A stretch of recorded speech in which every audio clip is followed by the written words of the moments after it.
Well, actually, China and Canada are involved in a mini trade war right now. In fact, the Chinese have imposed a bunch of tariffs, reciprocal or retaliatory tariffs on Canada after Canada imposed tariffs on them. So here's the way everyone needs to understand this, okay?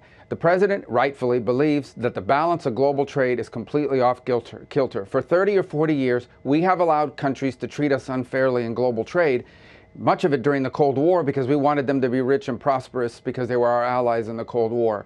But now that has to change. There are critical industries like aluminum, like steel, like semiconductors, like automobile manufacturing that he rightfully believes, President Trump rightfully believes the U.S. needs to have a domestic capability. And the way you protect those industries and build that capability is by ensuring that there's economic incentives to produce in the United States. The second is global, and that is we are going to put tariffs on countries reciprocal to what they impose on us. And so this is a global. It's not against Canada. It's not against Mexico. It's not against the EU. It's everybody.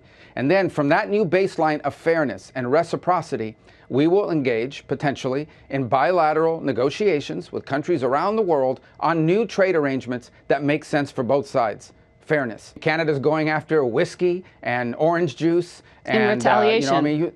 Yeah, exactly. So that sounds pretty petty to me as well. So what's the difference? The point is, I get it. I understand why these countries don't like it, because the status quo of trade is good for them. It benefits them. They like the status quo. We don't like the status quo. We are going to set a new status quo, and then we can negotiate something, if they want to, that is fair for both sides. But what we have now cannot continue. We have just deindustrialized this country. Okay, deindustrialize the United States of America. There are things we can no longer make, and we have to be able to make in order to be safe as a country and in order to have jobs.